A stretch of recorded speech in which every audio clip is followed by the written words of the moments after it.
Hello everyone. I'm just going to give it a few moments until you join. Hi. We're just waiting for a few people to join, and then I'll introduce myself and we will get started. But in the meantime, make sure that you've got yourself a cup of tea. It's a live essential for me, so grab your cup of tea. My name is Jenna. I'm a nutritionist, and I'm delighted to be taking over the Fit&Well Instagram account tonight, where we will be talking all about emotional eating, stress eating. I'm here to answer your questions, so if you have any, please do pop them in the box below. Hi there. So let's get started. Now, when it comes to stress eating, the first thing to be aware of is it's really common, far more common than people often think. And there's a couple of reasons why we stress eat. One of the reasons is because when you're feeling stressed, you release the hormone cortisol, and cortisol is the stress hormone. That's your fight and flight mechanism. So during that period, you're feeling stressed, anxious, tense. Whilst you're eating, that dampens down the release of cortisol. So therefore, all of a sudden, during that eating process, you're actually feeling much calmer. And that's the main reason why people stress eat. And when we do stress eat, it tends to be those higher sugar, higher fat foods, right? No one goes, I'm so stressed, where's the broccoli? It just doesn't work like that. People tend to go more towards the sugar, the high sugar foods, the high fat foods, cakes, chocolates, etc. And it is very normal. The thing with it is that we need to be aware when it starts to cross into our coping mechanism, and that's not really great. That's not what we're looking for. So, for example, if every time you get stressed, you find yourself in the fridge or the kitchen cupboards, potentially there's something that we need to think about. How can we change this? Whilst some people stress eat, there's an equal number of people that completely lose their appetite when they are when they're stressed. And the reason for that is because those people, again, go through the same fight or flight mechanism, so they release cortisol. But when cortisol is in action in those people, everything else shuts down. So all your body is focusing on in that moment, is to deal with that fight or flight, so to deal with that attack. And if we think back to our ancestors' times when our fight or flight mechanism was only really secreted when we were in a sense of real danger, that's why our body would have said, right, we don't need to focus on digestion, we don't need to focus on food right now, we're going to release sugar from the cells into the bloodstream to give us enough energy to deal with this, alongside adrenaline and noradrenaline, and we don't need to eat as a result. We're going to focus all of our efforts on dealing with fighting off this situation rather than eating. So that's why some people don't stress eat and actually lose their appetite completely, because their body is focusing on dealing with the fight or flight mechanism. So I hope that makes sense to you.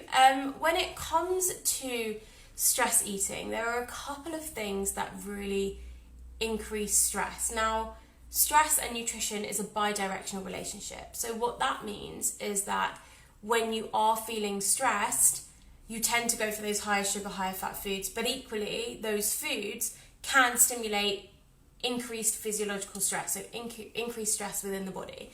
And there are three nutrition habits and one additional habit which people tend to do that increases their stress. And the first one is to drink high amounts of caffeine. Now, the reason for this is because caffeine is a stimulant, right? We're all aware of that. We all know at 4 o'clock when we think, oh, I'm so tired, how can I get through the rest of the day? I know I'm going to go for a cup of coffee that will see me through to the end of the day. So it stimulates us.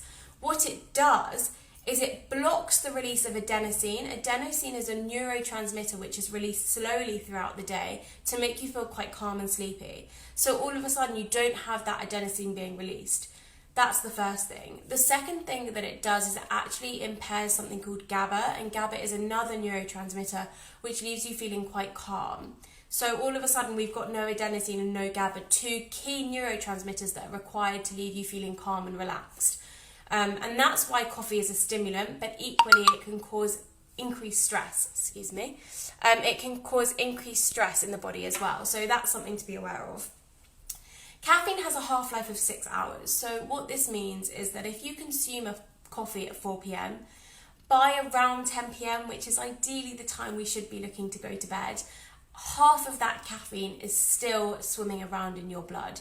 So it's almost like having half a shot of coffee before you hit the pillow. And it's something that a lot of people don't do. And I know that there's going to be people watching this that say, no, I can have an espresso before I go to bed and I'm absolutely fine, it doesn't affect me.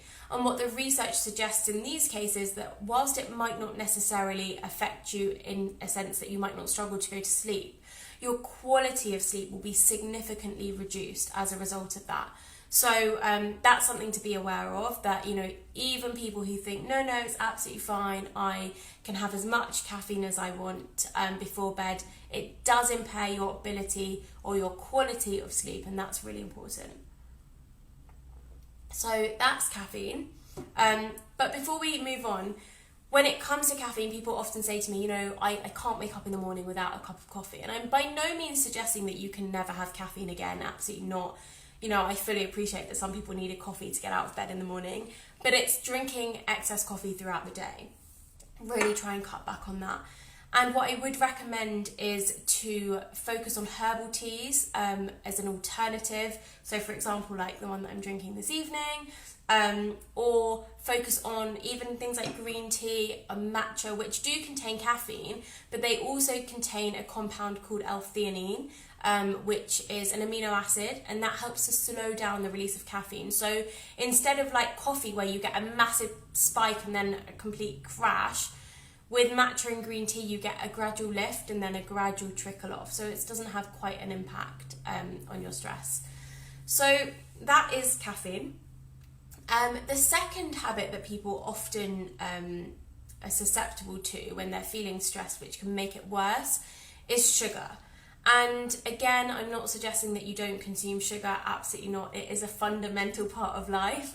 Fully, you know, understand that a slice of cake is really important. It is important for our overall health and well-being, because our health is about our physical health, but our mental and social well-being as well. And if we restrict everything to the point where we're trying to live a perfect life, which, by the way, doesn't exist, then we get to a point where actually we start to compromise our mental health and our social health. So we're actually not as healthy as we think we would be. Anyway, I digress. So when it comes to sugar, often those who are susceptible and particularly stressed can be left feeling quite shaky and irritable after a high amount of sugar intake. So just be aware. And the thing with sugar is that when you're consuming, you know, cakes, chocolate, sweets, etc., you know you're consuming sugar. So you'll, you know, think, right, this is my source of sugar, absolutely fine.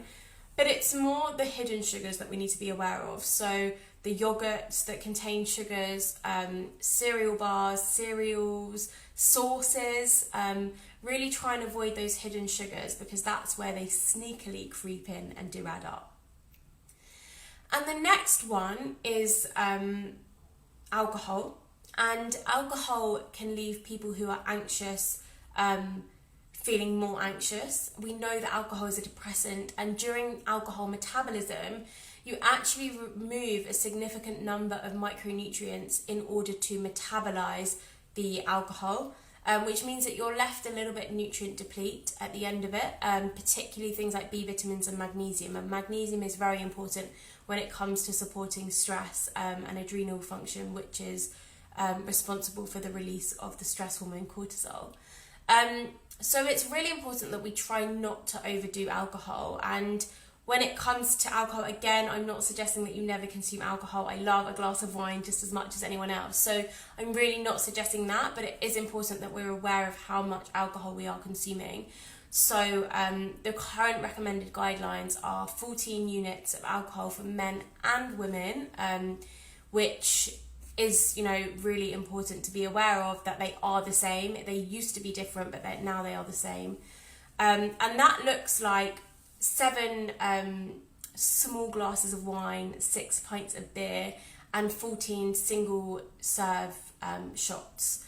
So really not that much. If you think about what you're drinking throughout the week, have a think about that in relation to what I've just mentioned is the current limit. And where possible, try and reduce your alcohol consumption. And I fully appreciate, that's a very challenging thing to do for some people. And especially with the year that we've all had and lockdown, a lot of people did increase their alcohol intake. But really, as much as you can, try and go for those non-alcoholic spirits. That's going to be really beneficial. Try and make sure that you are drinking a glass of water between each drink, because that's going to slow down the alcohol metabolism. Avoid drinking all those units in one night.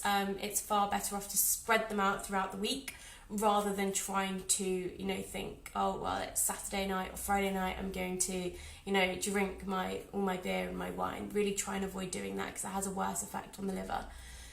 And one of the other things when it comes to stress that can make it worse is HIIT training. Now, HIIT training has really taken off this year, actually kind of in the past few years, but especially during lockdown, it's something that we can all do at home.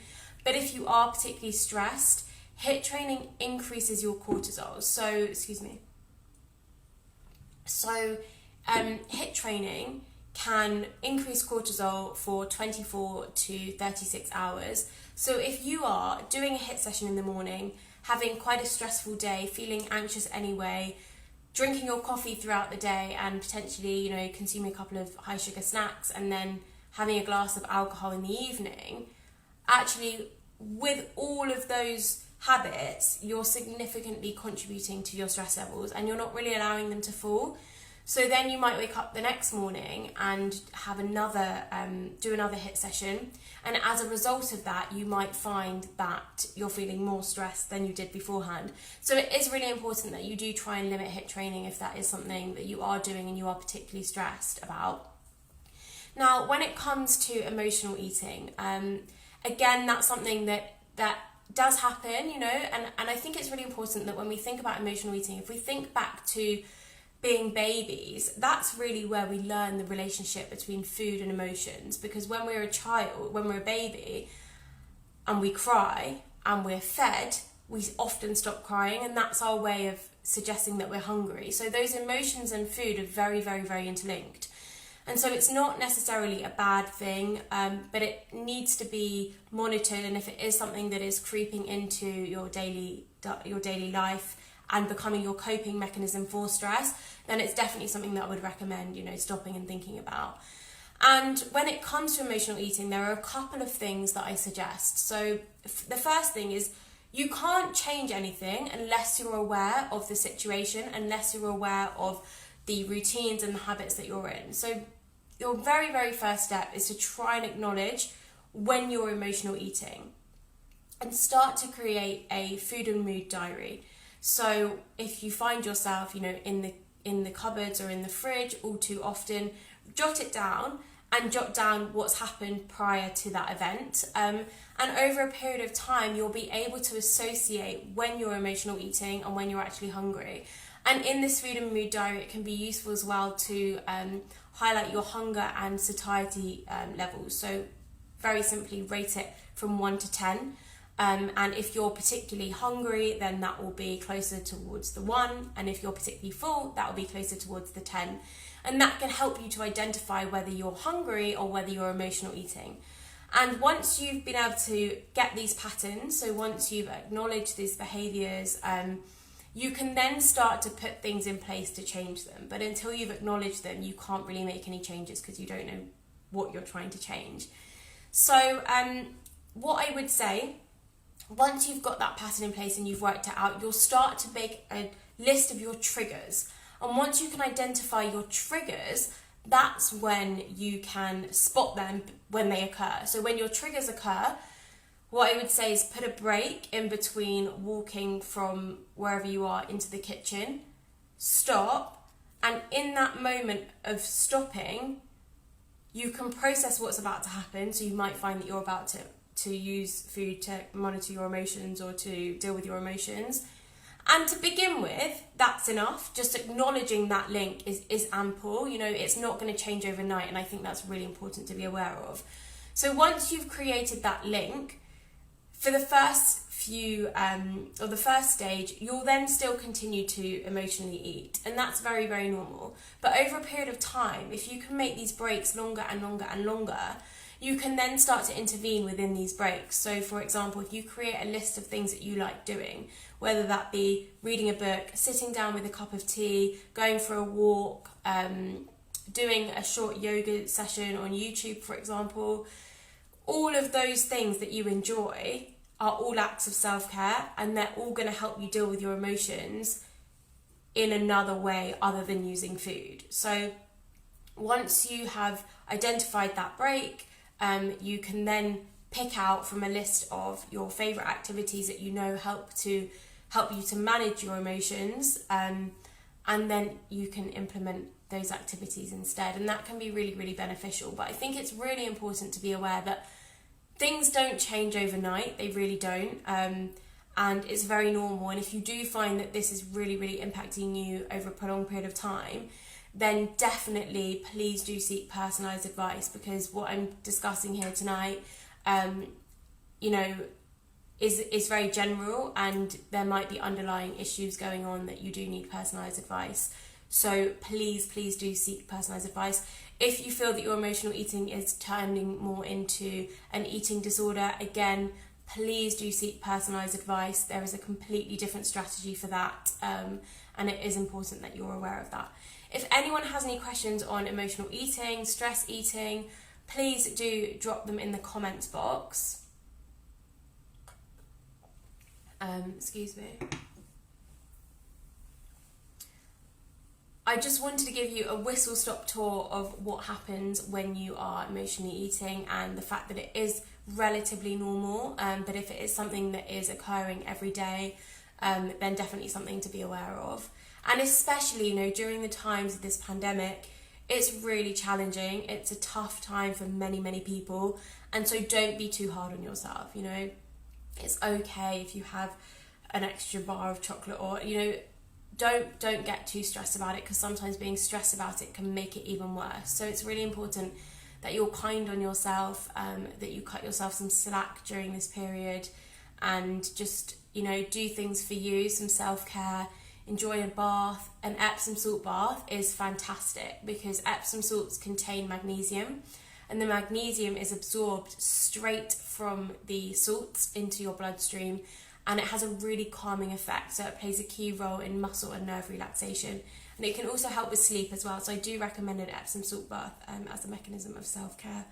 Maybe light a nice candle as well if that's your thing. So if anyone does have any questions on emotional eating, please do drop them in the box below, and I will come to them. If not, my name's Jenna Hope. I can be found on Instagram at Jenna Hope Nutrition. So if you do have any questions afterwards, then please don't hesitate to drop me a message. And equally, you can get in contact via my website, which is www.jennahopenutrition.com. I really hope that's been helpful. I hope you've enjoyed it, and I hope you all have a lovely evening.